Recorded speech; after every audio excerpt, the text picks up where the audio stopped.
Hello, we are Sarah Baloul, Veronica Pascarella, and Amanda Tataris. During our webinar, we will be discussing the following.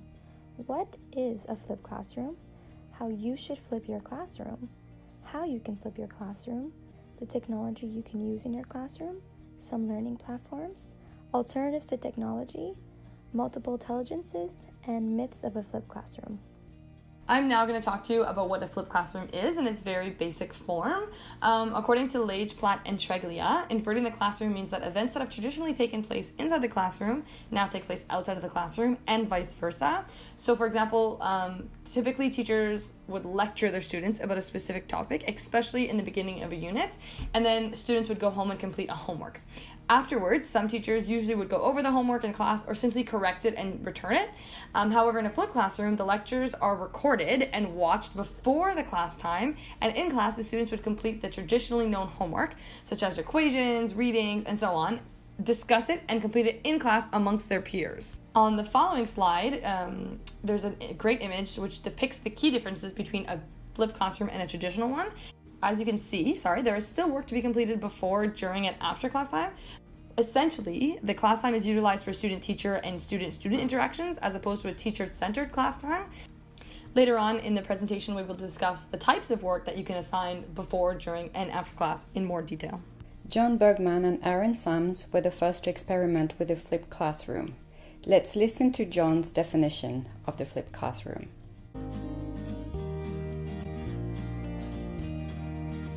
My work in flipped learning started in 2006-2007 when Aaron Sams and I were having a conversation with our assistant director of curriculum instruction. She came down and she said, "I love it that you guys are recording your lessons for your kids." And she says, "My daughter has her professor recording her lessons and she loves it." And then she said these words. These are the words that sort of changed everything for us. She said, "My daughter loves it because she doesn't have to go to class anymore." We then said, what if instead of our students getting the content in class, what if they got it outside of class and then they did their classwork at home? And that's how we started flipping our classes. Why should you flip your ESL classroom? Well, our goal as teachers is to help our students learn and grow. The flipped classroom is an interesting pedagogy to explore for a number of reasons. Research shows that the flipped classroom promotes deep learning thanks to 3 factors. First, the flipped classroom promotes active learning. Second, students are given regular individual feedback. And third, activities appeal to all learning styles. One of the key notions in the flipped classroom is that of active learning. Active learning is basically that students are taking ownership of their learning. They learn how to study effectively also outside of the classroom and to use their time effectively and to use different methods of learning by following a carefully constructed lesson accompanied by elements or activities to verify their understanding, such as mini quizzes or online tests, questionnaires, stuff like that. In class, students are encouraged to further research the subject matter to gain a better understanding of the material and to share those concepts with other people in the classroom. It's very important for students to be involved in their learning and be responsible for their own enrichment with the proper guidance, of course. Additionally, another reason to flip your classroom is the individual feedback. So in the traditional classroom, this would be the number or letter grade given to assignments, essays, and research projects. And while this still has to exist in a flipped classroom, it's entirely online. It just creates for a completely different dynamic and it's much more efficient. But the students will additionally receive feedback in real time in the classroom during both the individual work and during the student-led activities. The flipped classroom method also appeals to practically all learning styles, which, as Sarah mentioned, is beneficial to their deep learning. There are a large variety of activities, learning situations, and types of learning that it appeals to a vast amount of students from all different backgrounds. There are many reasons why a teacher might consider flipping his or her classes. So let's look at some good and not so good reasons to do so. So the first reason is deeply rooted in your beliefs as a teacher. If you strongly support the belief that student-centered classes are more effective in terms of students' learning, then the flipped classroom is for you.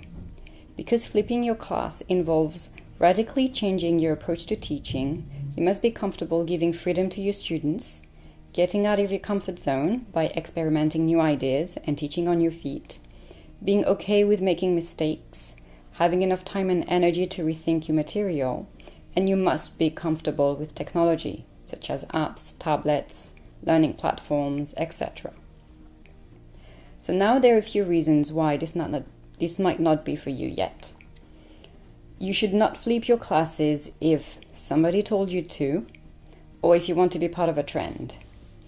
Also, don't flip your class if you need to maintain a certain control over what's happening in your class, or if you're working with beginners who are not autonomous yet. Lastly, don't flip your class if you don't have the time, the energy, or the resources to dedicate to this change. So this is only a short list, but it's also a good starting point in assessing if flipping your class is actually for you or not. So now you're probably wondering, how can I actually flip my classroom? Well, Sarah, now we have an amazing example of how you teachers can actually flip your own classroom. Using the Khan Academy platform, it makes things way easier for you to start your own flipped classroom. Luckily, there are already made videos for you. So here we have an example of a grammar lesson. This lesson would be on prepositions. So for homework, the students would watch this video, and they would watch it for homework the night before. In this video, he uses a hamster to describe prepositions. So for example, you see that he's writing, "That hat is for wearing at parties." And all the prepositions are underlined in white. So this makes it very visual for the students to see, and they can hear him explain and underline all the prepositions. He goes on to give many examples of different prepositions. So this is the hat of the hamster. On the next side, we have Learn English Grammar. So this is an application that the students would use in the classroom the day after they have watched the video on prepositions from the Khan Academy platform. This is a great application. It's used for all grades. It offers thousands of questions to help practice grammar. So if you take a look here,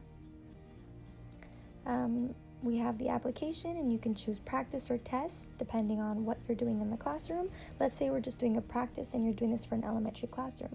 So you would click on elementary, then you would choose prepositions because that's what the lesson is on, and the students would go on to practice all these different questions, and it tells you if you're right or wrong. And you can check your answer. It's a really great application for the students. Then as extra activity that you can do with the students that is super fun is you can play this preposition master game.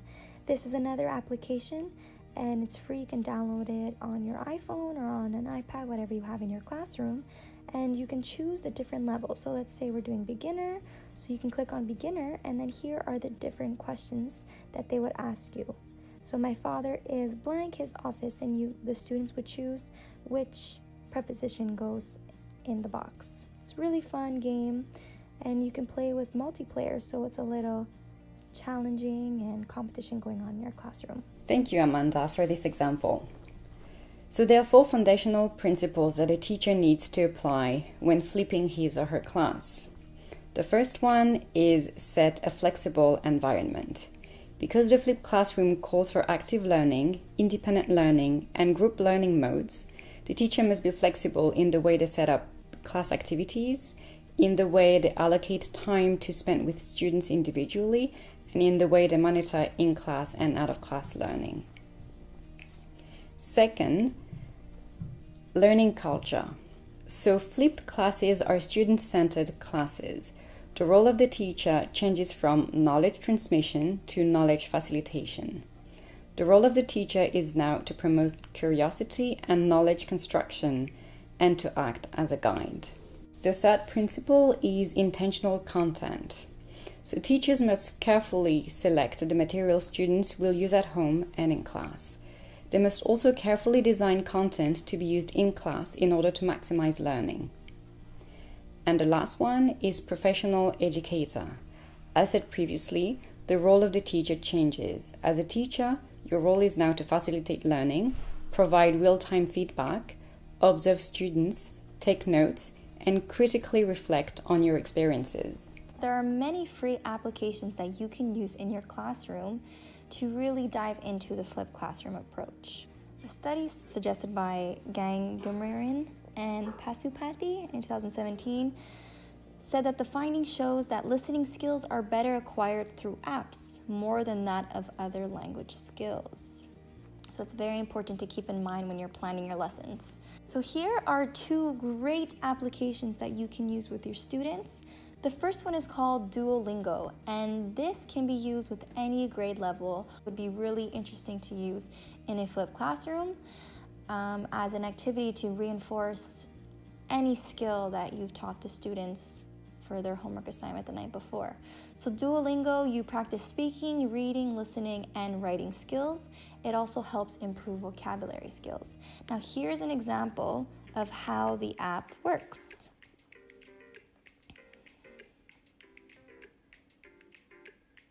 So you can see that you are learning many different languages. It's not only for an ESL classroom, it can be used in any second language classroom. And the second application is called Johnny Grammar Word Challenge. You're going to see a lot of examples that I'm going to show you are all from the British Council apps. These are amazing applications. They really help practice spelling, grammar, and vocabulary questions. And this application is actually a quiz that can help you assess your students. The next 2 apps are also from the British Council. If you'd like to take a look at them, please research them on your iPad. They are free and really great to use in your classroom. My Word Book 2 is an interactive notebook. It helps students improve vocabulary. And Learn English Podcast actually has a podcast where students would listen to it. You choose an episode, and then students would listen to it as the app reads it to you. And there are reading comprehension questions right after the little podcast so that you can test their understanding through this great application. There are also many fun games that you can use in your classroom to reinforce the ideas that you've been learning in your lessons. For example, you can play a game of charades. It's the same thing as a regular charades game, but instead it's an application that uses the topics for you and you can choose them, and it's very, very simple to use. As well, there's Words, which is just like Scrabble, except that students can play against each other on their application. Next, there's Wordscapes, and I actually want to show you how that works. So you have to make words based off the 5 letters that they give you. So this is very challenging for ESL students to come up with English words.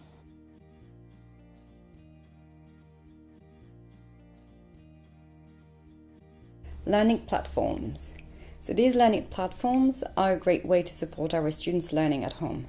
Some platforms, like Khan Academy, are ready to use. Students create a free account that will give them access to all videos and exercises. So they're assigned a lesson to be studied at home. Sometimes it could be video, other times it could be a text to read. But that lesson should be accompanied by short exercises or note-taking. So if you happen to have specific needs, or if you're a school director ready to flip your entire school, other learning platforms exist. Moodle is by far the most popular. It is used by more than 70,000 universities and schools around the world, including universities and schools in Quebec. So this is an out-of-the-box, highly customizable learning platform. So to give you a better idea, here is a short presentation of Moodle. Meet Maria. Maria is an educator at Orange Academy, teaching a variety of courses, including media studies, economics, and history. Because she uses Moodle, her learners can easily access these courses, check their progress, and see what they need to do. Maria teaches her courses in English, but Moodle works in over 100 languages. She and her learners are able to quickly talk to each other in Moodle and stay in touch through the messaging and notification functionality. If you are as lucky as I am to have a smartboard in your classroom, it is instrumental in easing the process of flipping your classroom.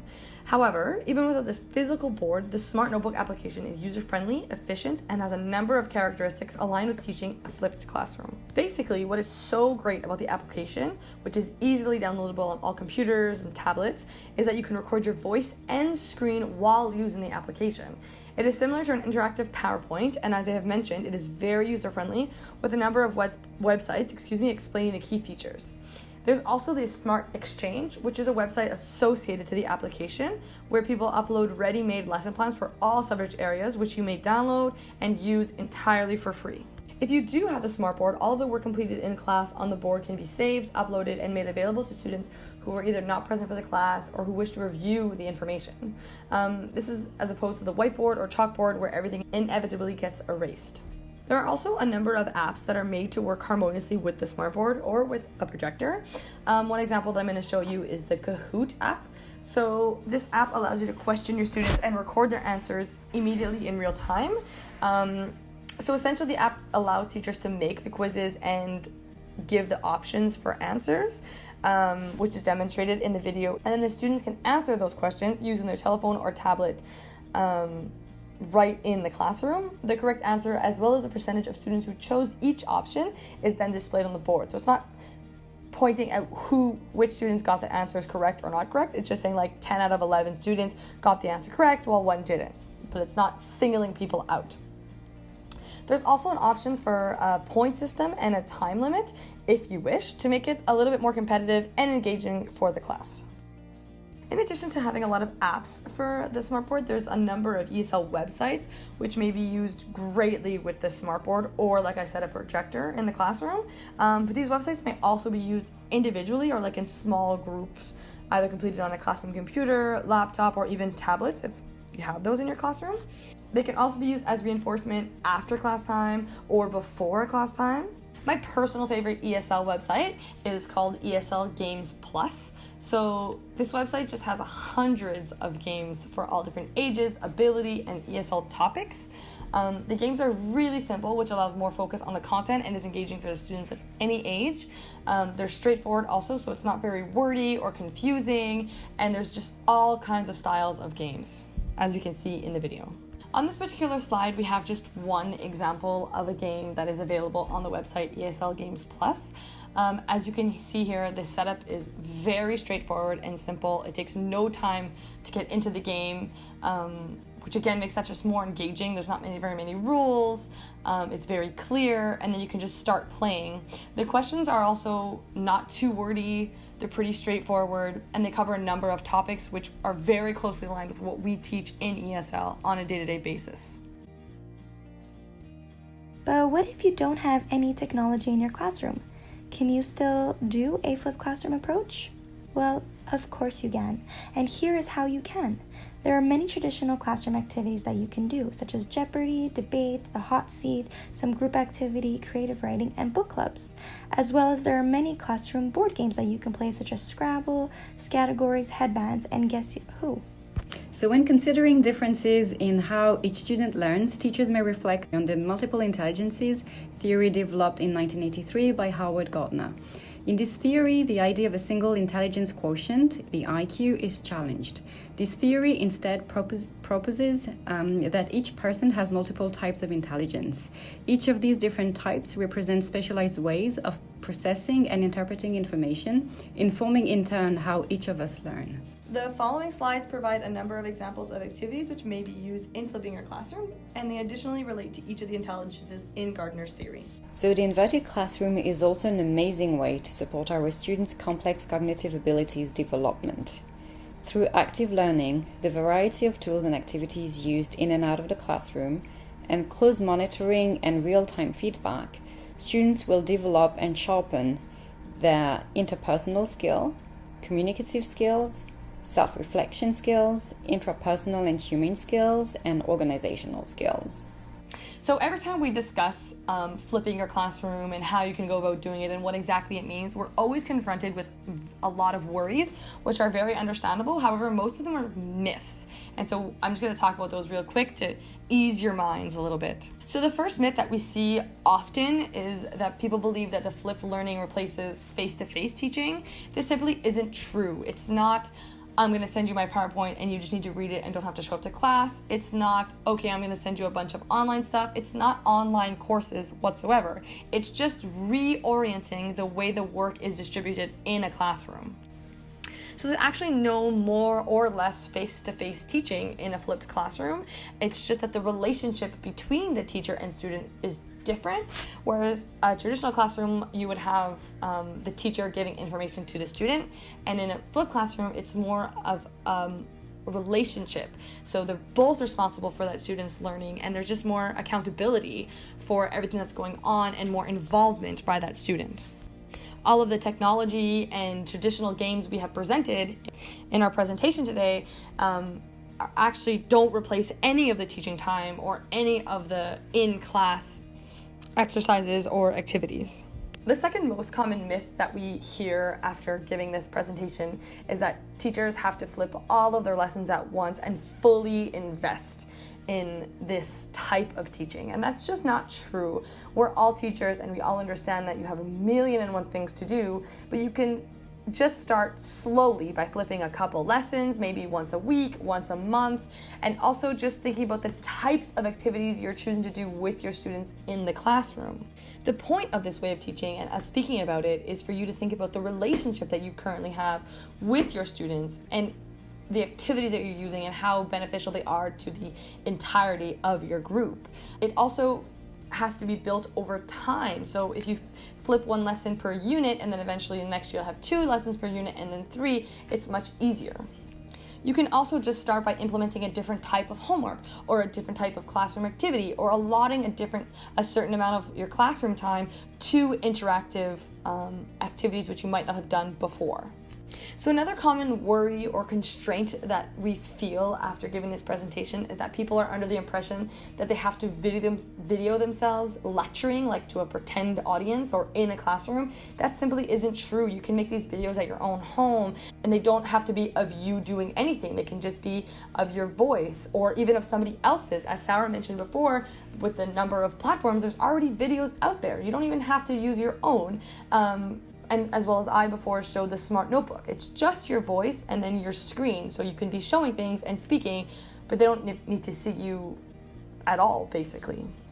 It's also really important to remember that a flipped classroom doesn't mean that it's you lecturing to your students at home. It's just the way that you give your homework and the way that you organize your class that is different. So the final myth that we often see is that teachers are under the impression that they have to create their own lessons from scratch, and we were just talking about this. There are so many resources out there and available to people, most of which are free or come at a very small cost, that it's almost not worth it for you to make your own videos, because they just save you so much time to focus on other activities like what you will be doing in your classroom. I think what's important to remember here is that you shouldn't be taking on too much. You don't have to start tomorrow by flipping your entire classroom in 1 week. You should just be taking on small little changes that you are able to adapt and then continue those changes over the course of the year or the next couple of years as you see fit. There may be aspects of the flipped classroom which don't appeal to you, and that's also okay. It's not an all or nothing type of learning situation. This really shouldn't be an overwhelming concept or overwhelming initiative for you.